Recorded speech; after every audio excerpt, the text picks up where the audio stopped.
In a previous video, I showed you how to use the circle of fifths to play some basic chord progressions.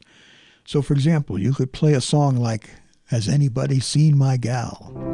Start on C and you go all the way out to the E, and then by using the circle of fifths, you work your way back.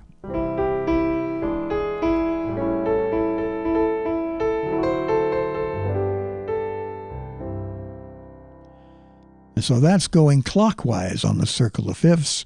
You go all the way out clockwise to the E, and then you work your way back to the C. Now you can go the other way, counterclockwise. Like say we're in the key of F, you can jump to the E flat, and then take the B flat as a way back to F. And you end up playing Hey Jude.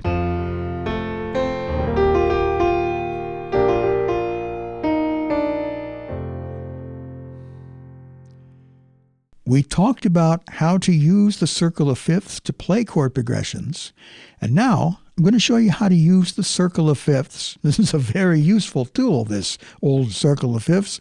I'm going to show you how to use it to find chord substitutions and passing chords. So first of all, let's refresh our memory as to what is a chord substitution. Now in music theory, chord substitution, very simply, is the technique of using a chord in place of another chord in a chord progression. You'll find chord substitutions in classical music. You'll find it in rock music, jazz, blues, popular songs. And so a chord substitution occurs when a chord is replaced by another chord, and that chord, that substitution chord, is made to function like the original chord.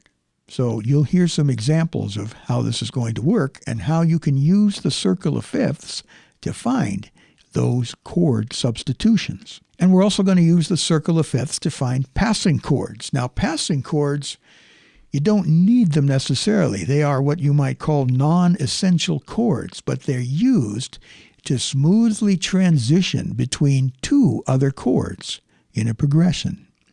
They're like musical bridges that help move from one chord to the next without altering the overall harmonic structure significantly. You'll hear some examples of passing chords too.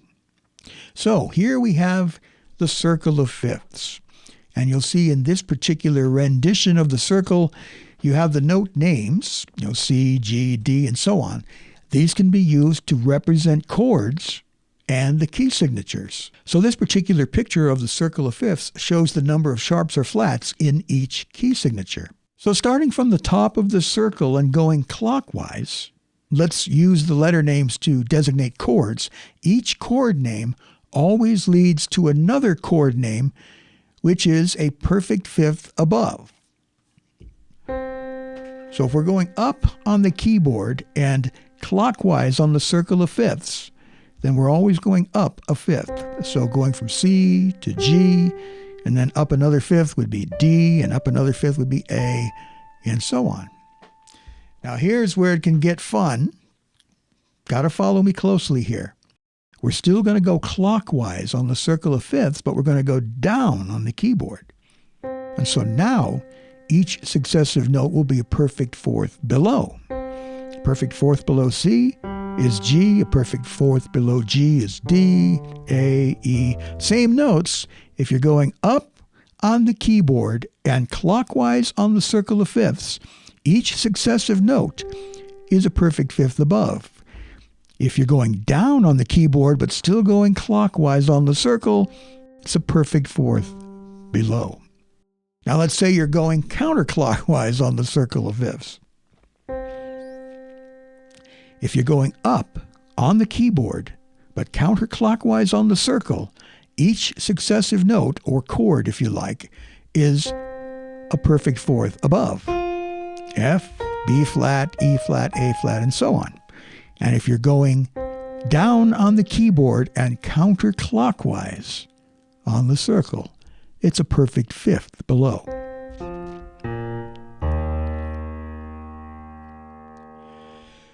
Another way to help you memorize how this works is let's start once again on C.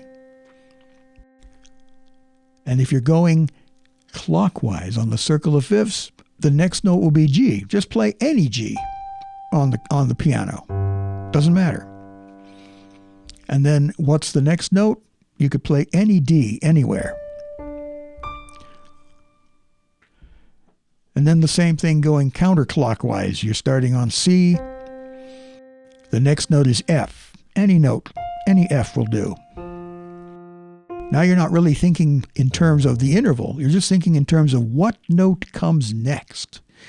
And the idea is to help you memorize which note comes next in the circle, whether you're going clockwise or counterclockwise. So once you get a grasp on this, it will help you understand how harmony works, why certain chord progressions go the way they do. Once you get really familiar with this, you'll even be able to start predicting what chord is going to come next when somebody's playing a song.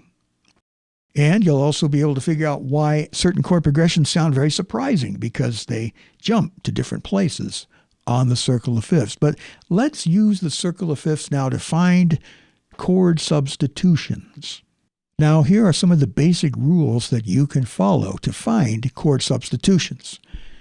Rule number 1, you can often use the chord directly across the circle as a substitute for the chord you are playing. You can call this the old jump across the circle technique. Say, for example, you're playing a progression like this. You're playing C minor 7 to F7, and that naturally leads you to B flat. Now you can go directly across the circle and find the likely substitute for that F7 chord, which would be B7. Now, that sounds pretty jazzy, doesn't it?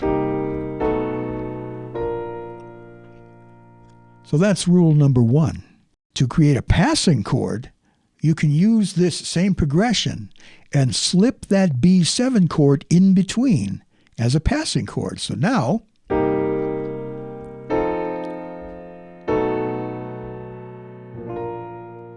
the B7 becomes a passing chord.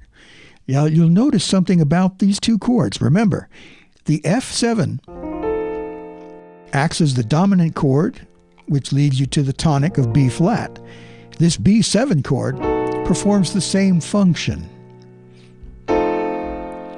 It leads you to the B flat. That's rule number 2.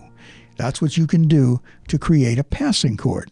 Here's rule number 3, another way that you can find a passing chord. You can precede the chord you are playing with the chord that precedes it in the circle. For example, you're playing C, and then you have a G7 chord that goes for 2 beats before you get back to C. You can delay the G7 until the second beat and play the chord which precedes it on the first beat.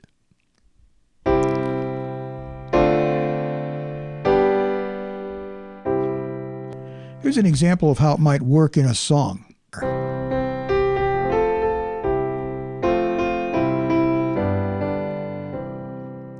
Now you can precede the chord you are playing with the chord that precedes it in the circle. And in this case, the minor chord works. And then here, instead of going straight to G7, you go D minor, which is the chord that precedes G in the circle.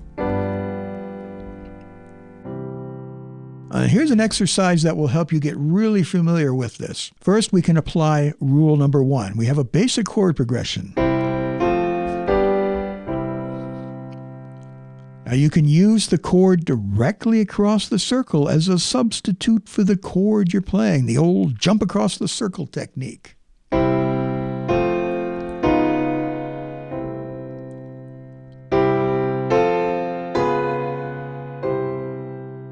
That's rule number 1. Rule number 2, you can use that same chord, the one that's directly across the circle, as a passing chord in addition to the original chord. So it sounds something like this.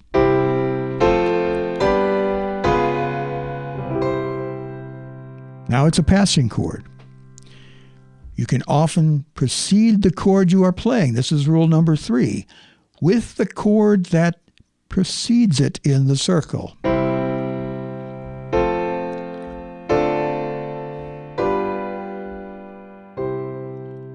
Now you may have to go back and rewind and watch this a few times. You can see what I'm doing.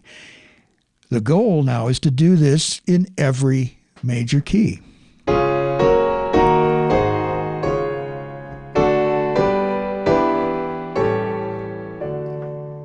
Or you can use a chord substitution like this.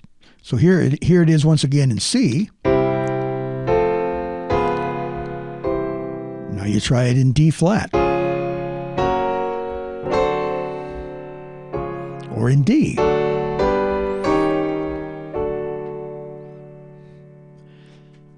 Anyway, after you get used to how to use the circle of fifths to find those substitutions and those passing chords, you'll start hearing them popping up in all the songs that you're playing, or you'll be able to figure out how to stick them in there to make your playing of a song more interesting. Now, what I'd like to do in the next video is we're going to look at a famous song that was composed around the circle of fifths, and it also uses the jump across the circle technique. Now, at first glance, this song might look super complex, but once you understand how the composer used the circle of fifths, it'll make perfect sense. And so we can play it straight, and then we can even jazz it up even more using the rules that we've discussed in this video to find chord substitutions and passing chords. So I hope you'll stay tuned for that. This can be a little bit mind-boggling when we start doing all this kind of stuff. But I think if you learn it, it's going to enrich your playing. It's going to increase your appreciation of the intricacies of the chord progressions that many famous songwriters have composed. Thanks for watching. If you have any questions or comments, you can leave those in the comment section. If you'd like to support my work here on At Home with Music, the link to my Patreon page is in the description, and there are some extras for patrons of the channel, special videos, seminars, webinars, different articles, anything that I can think of that will help you to become a more well-rounded and versatile musician. Don't forget to subscribe to the channel if you'd like to hear more content like this. I look forward to speaking to you in the next one.